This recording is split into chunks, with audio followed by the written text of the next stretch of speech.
우리 저는 계속해서 에베소서 말씀을 나오고 있습니다.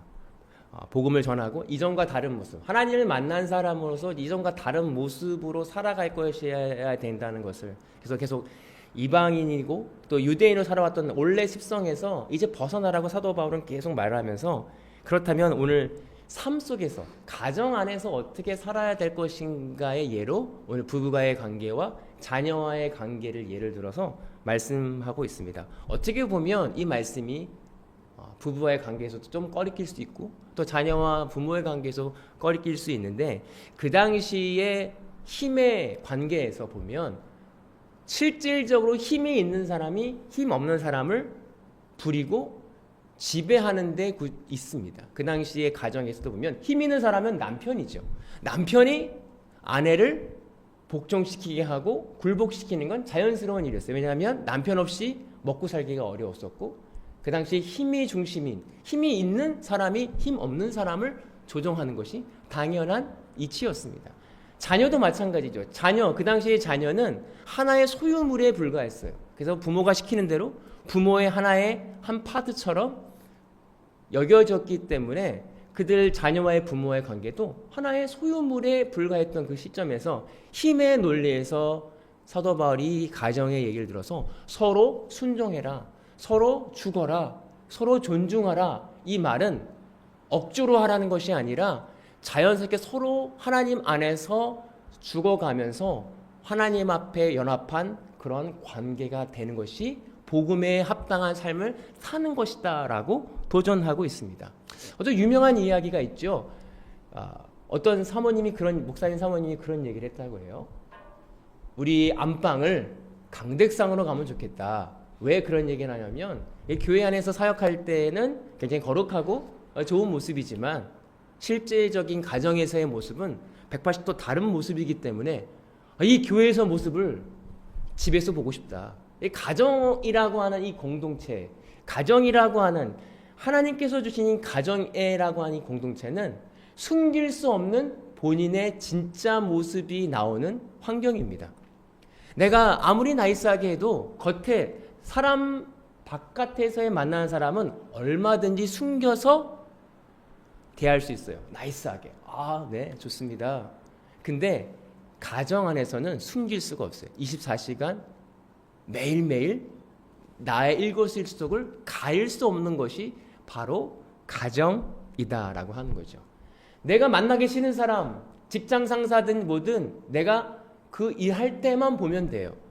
그런데 가정이라는 공동체 안에 자녀들은 피할 수 없는 거예요. 그 피할 수 없는 그 상황 가운데 하나님을 우리가 그 상황으로 몰아가서 내 가장 밑바닥 환경을 마련하게 됩니다. 그 가장 밑바닥 환경을 나오는 게 좋은 걸까? 하나님, 어떻게 보면 내 밑바닥 환경이 보이지 않는 게 은혜가 될 수 있어요.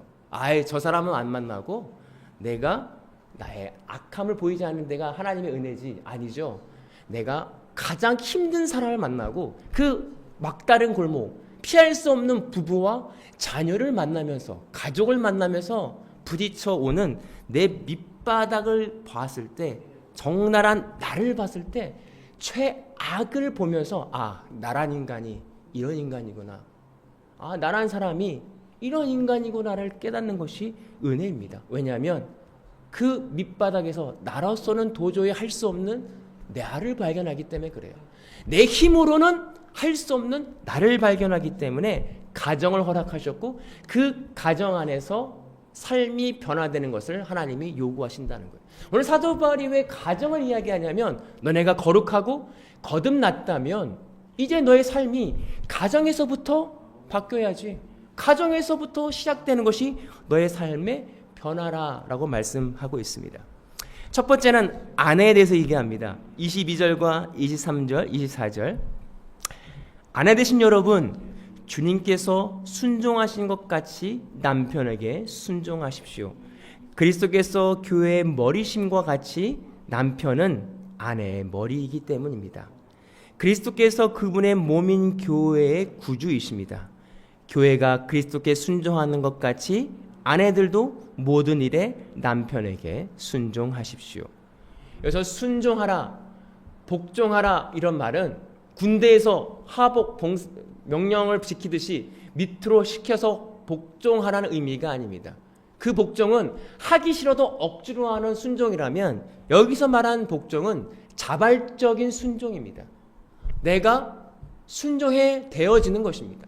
하기 싫은 걸 억지로 하라는 것이 아니라 내가 자발적인 순종을 이야기합니다. 아까 말씀드린 것처럼 힘에 의해서 남편이 힘이 많고 남편이 돈을 벌어오니까 남편이 능력이 있으니까 내가 그 능력에 눌려서 순종하는 척하는 것이 아니라 자발적인 순종을 이야기합니다.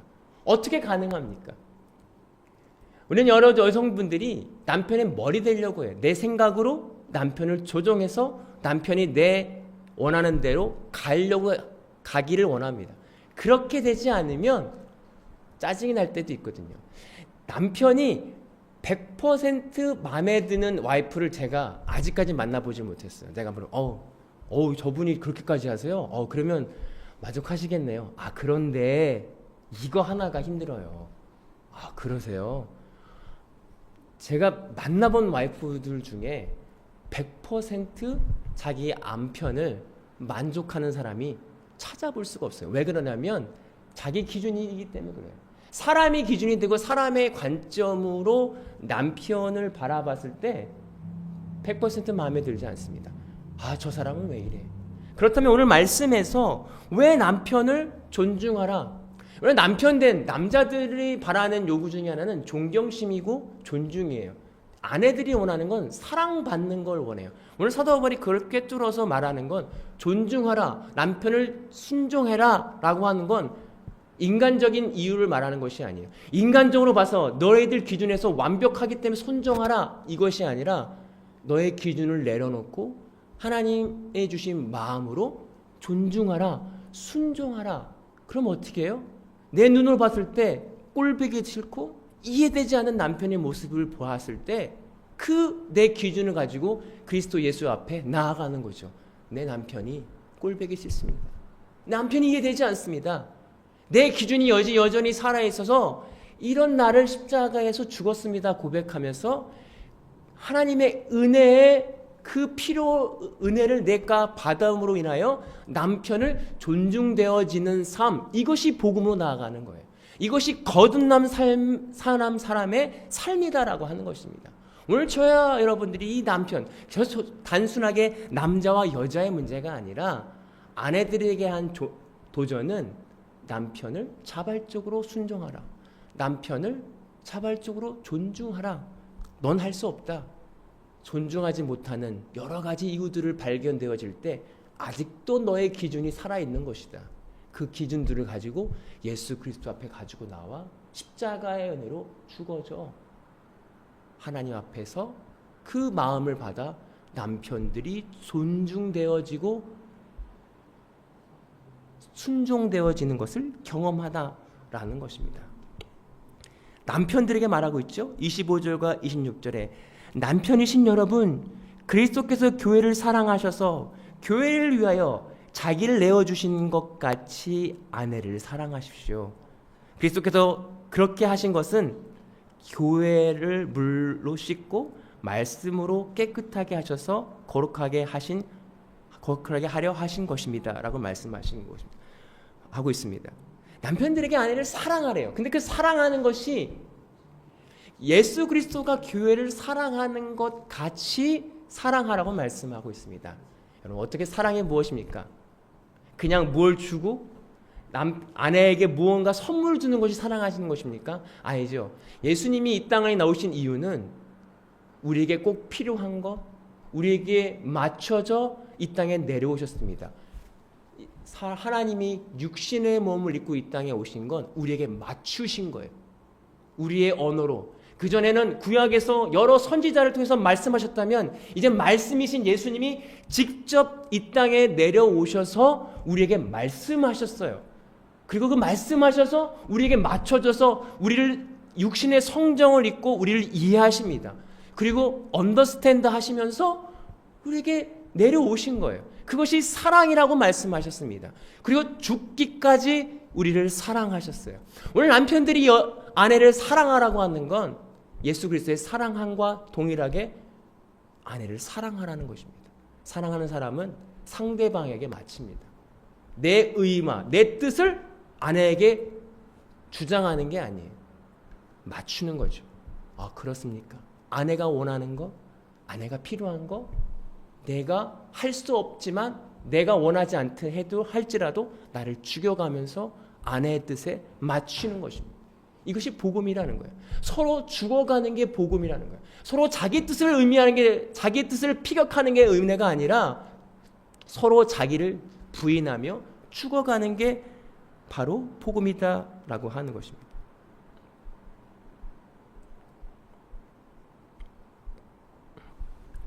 오늘 저와 여러분들이 그 비밀을 깨닫길 소망합니다. 어떤 사람들이 이렇게 얘기할 것 같아요. 아, 그러면 남편이 먼저 죽으면 아내들이 아내들이 남편을 존중할 수 있을 것 같아요. 아내들이 먼저 남편을 존중하면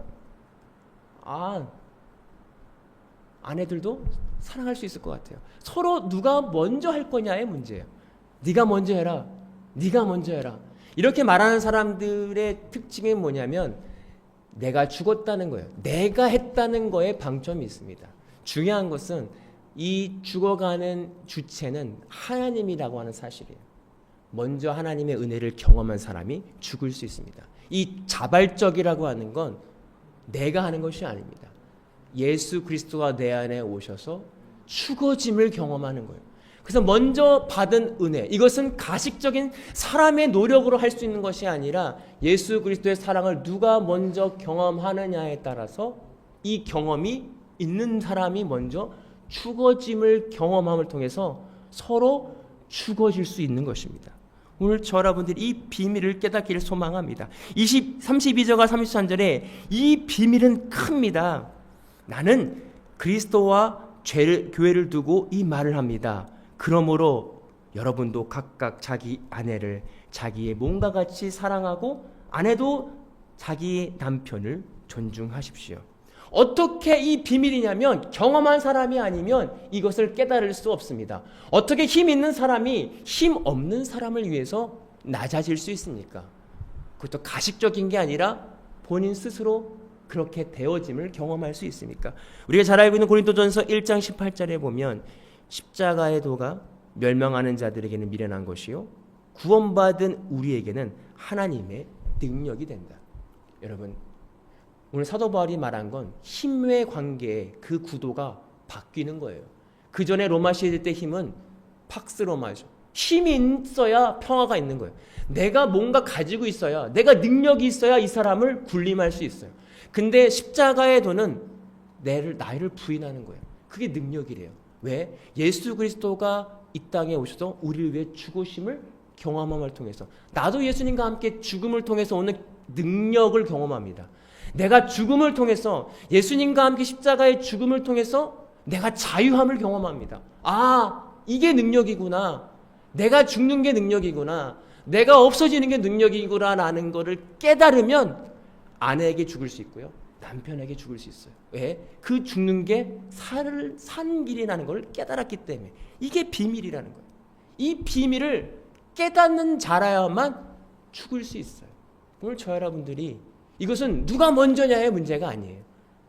하나님의 은혜를 경험한 자냐 안 경험한 자의 관점입니다.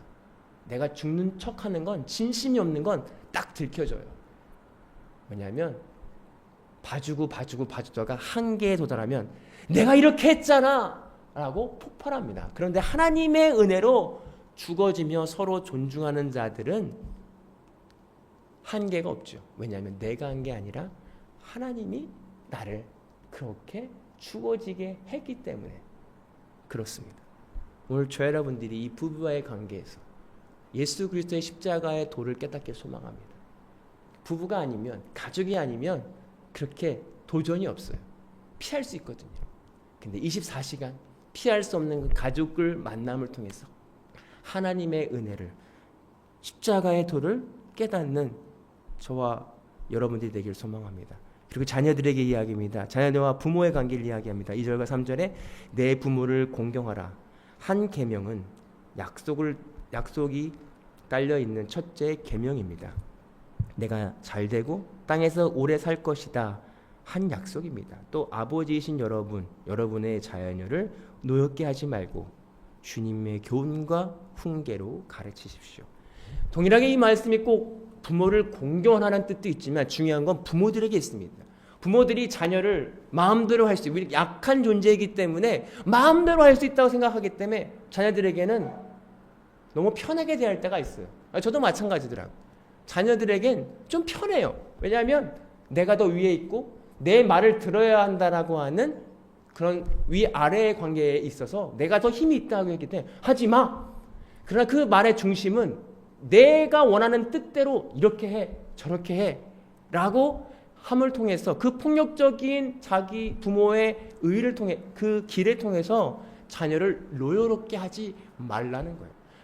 물론 부모가 부모를 공경하라는 것은 자녀들이 억지로 공경하라는 게 아니라 부모가 먼저 자녀들 앞에 성경을 통해서 말씀을 통해서 내 힘과 내 기준이 아니라 성경을 통해서 양육해야 되어질 때에 자연스럽게 자녀들이 부모의 말을 공경하게 될 것이다라고 하는 의미를 담고 있습니다. 오늘 자녀들이 내 잔소리로 내가 원하는 그 의진대로 가지 않습니다. 그것을 깨닫는다면 우리는 자녀 또한 내 것이 아니라 하나님이 주신 선물임을 깨닫고 하나님께 맡겨드려질 때에 자녀들이 하나님의 말씀을 듣고 깨닫는 자녀가 된다. 이 관계를 이야기합니다. 먼저 누가 죽을 것인가? 먼저 누가 예수 그리스도의 십자가 앞에 내려놓을 것인가에 대한 문제예요.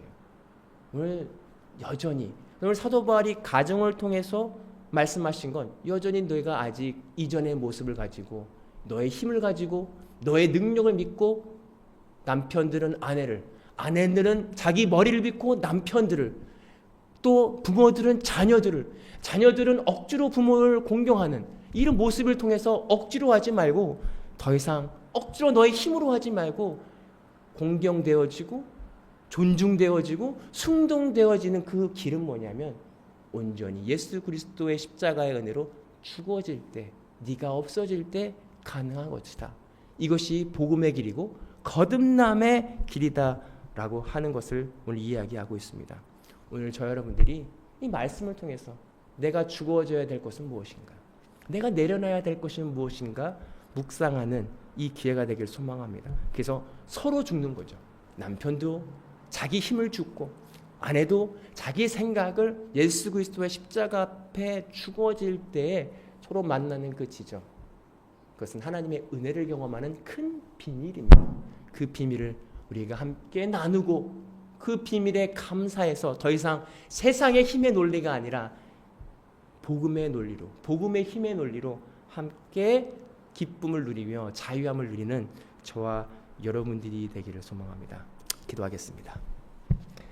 사랑해 주님 감사합니다.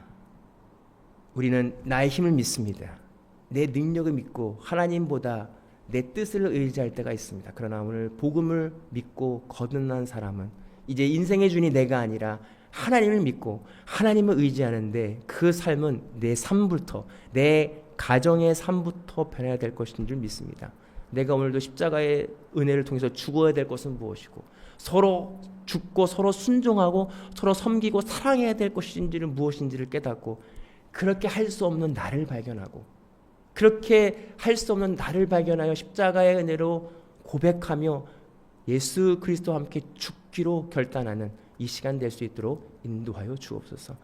감사드리며 예수님의 이름으로 기도하옵나이다. 아멘. 지금은 우리 주 예수 그리스도의 은혜와 아버지 하나님의 극진하신 사랑하심과 성령님의 감화 감동 교통하신 은혜가 오늘 말씀을 통해서 십자가의 복음이 무엇이고 거듭남이 무엇인지를 깨닫고 이제는 나를 부인하고 예수 그리스도의 십자가를 내 등에 지고 함께 갈 것이로 또 내 의와 내 만족이 아니라 하나님이 내 인생의 주인이라는 것을 깨닫고 그대로 살기로 결단하고 돌아가는 모든 성도들 머리 위에 이제로부터 영원토록 함께 하시기를 간절히 축원하옵나이다. 아멘. 감사합니다. 한 주일 동안 승리하시고 다음 주에 뵙길 소망합니다.